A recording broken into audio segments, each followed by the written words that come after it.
Hello, ladies and gentlemen. This is your captain. Talk about Speaking. that a little more as we move forward here, but um, keep a lookout for that. Yeah, So it's exciting. yeah, CFI, huh? So I'm also CFI, and it's been a long time, but I'm curious to learn what's so far. What's the hardest thing you've had to deal with so far? Trying to figure out how to teach people. Uh, No? Honestly, I mean, I'm not going to go way blast in the past here, but anybody who knows me knows that I was in a teaching role for many, many years. Oh yeah, that's right. Obviously not in aviation, but Mm-hmm. in other dabbles. So a lot of it's familiar to me. I would say the biggest challenge that most people face is the FOI, which is the fundamentals of instructing.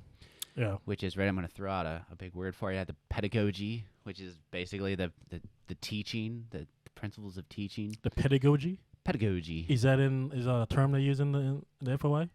No. No. Just in the teaching world. Oh, yeah, gotcha. Okay.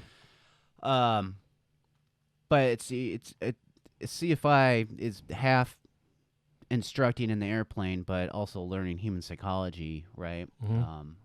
It is. What students need, and even just the basic needs in order to learn. Yeah. Right. So there's a lot of that. Instructor responsibilities,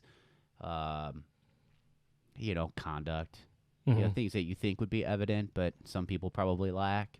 Mhm. And also important parts is, some of the air regulations that are going to be important to you. Endorsements that you make for your flight, Ooh, that's flight good. students. That's a good. It's one of the important ones because you Yeah. could be screwing your student and yourself if you're not giving out the right endorsements to Mhm. take a test or solo things of that nature. What's an endorsement? I'm sorry. What's an endorsement? Well, that's what I was saying. So every pilot's going to have a logbook, logging your time, logging your instruction.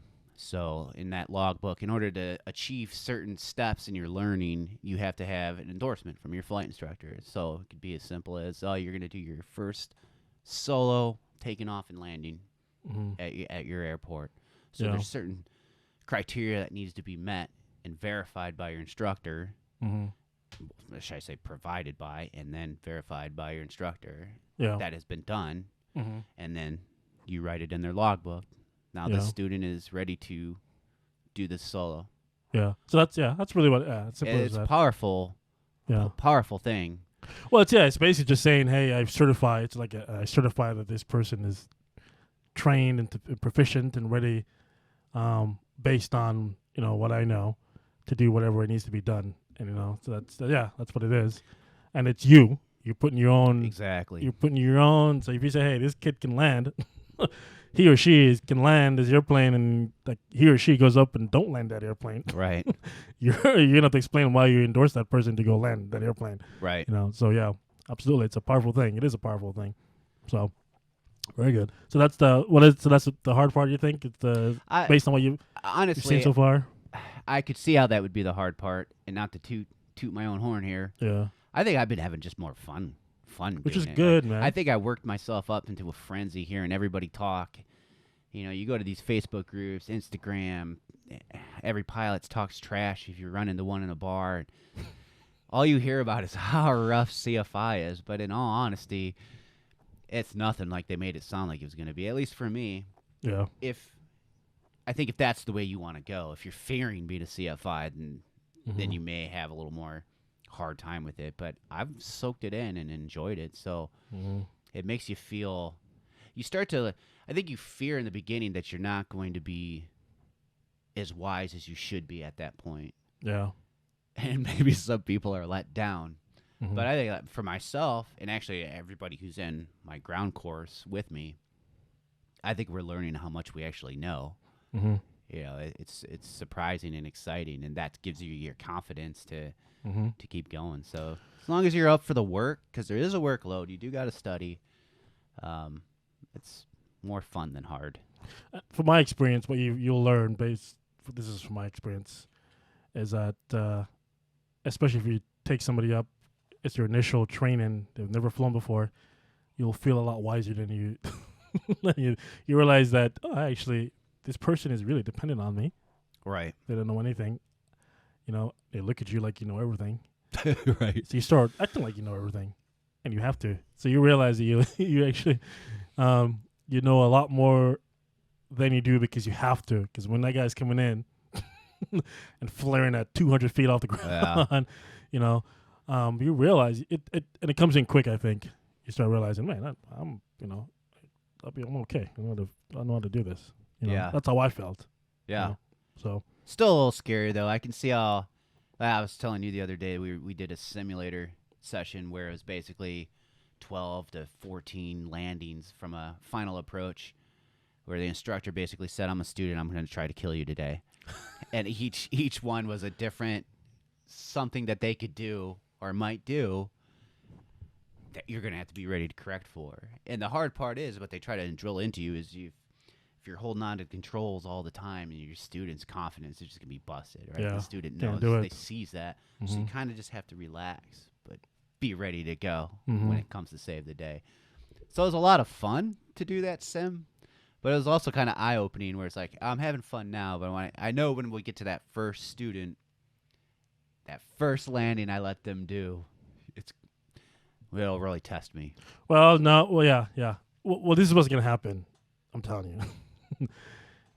Your first student, you're just not gonna let that guy do anything to you. Right. You know, I mean, you're maybe you will grab, maybe you won't grab the control, but you know, after a while, you're just not gonna let that dude kill he or she. You're not gonna allow. You just won't do it. Yeah.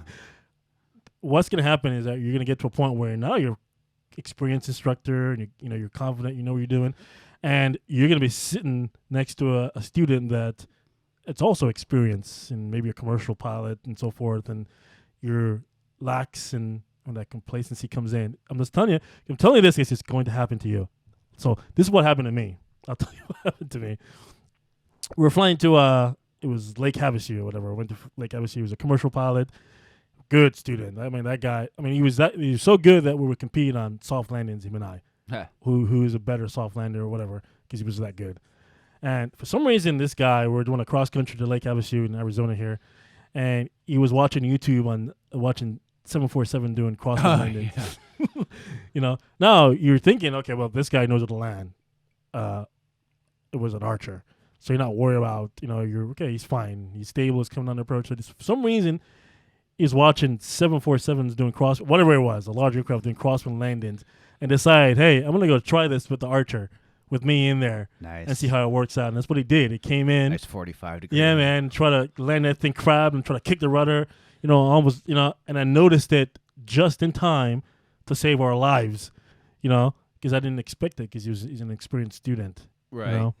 Then you're like, dude, what are you doing? And you gotta sit down and explain to this, very experienced student that you just realize you almost killed us. So anyways, you're probably not gonna, your first few, you're probably, you're not gonna allow these people to kill you. No. Yeah. But just be ready. Just be ready either way, Yeah, I'll probably. Yeah, it's funny though, and I don't know if you do this as well. I mean, when you've flown with me a few times in the right seat, no matter how experienced the pilot is on my left side, like whether I'm flying with you, no offense, or Steve, who's got many more hours than I do, a buddy of mine, I'm always kind of in landing. I'm always kind of in that hands on my knees kind of mode. Not that I would do anything. I would never grab the controls from you or him. Mm-hmm. But it's just this like natural, like, just in case. It's that thing of not being in control. Well, it's hard to give up. even when when you get to the regionals, by the way, you will be doing, when I was at Envoy, I did lots of visual approaches. It was very standard to do visual approaches into O'Hare and DFW. It's just, if it's a clear day, they're giving you the visual. Did you see the airport? No. Looking for it. Right. And then I remember when I first did a visual, because Dallas they have runway 17 left, 17 right. 17 center. Then they have 18 left, 18 right. So there's 4 runways, and I wasn't using the 4 runways. So you're trying to figure out, well, which one's 17 right and one, when I first started. But anyways, I had to do a visual a couple days ago, or like a week ago, whatever, into this airport we went into, the 767, the Boeing 767, whatever. And this is my second visual.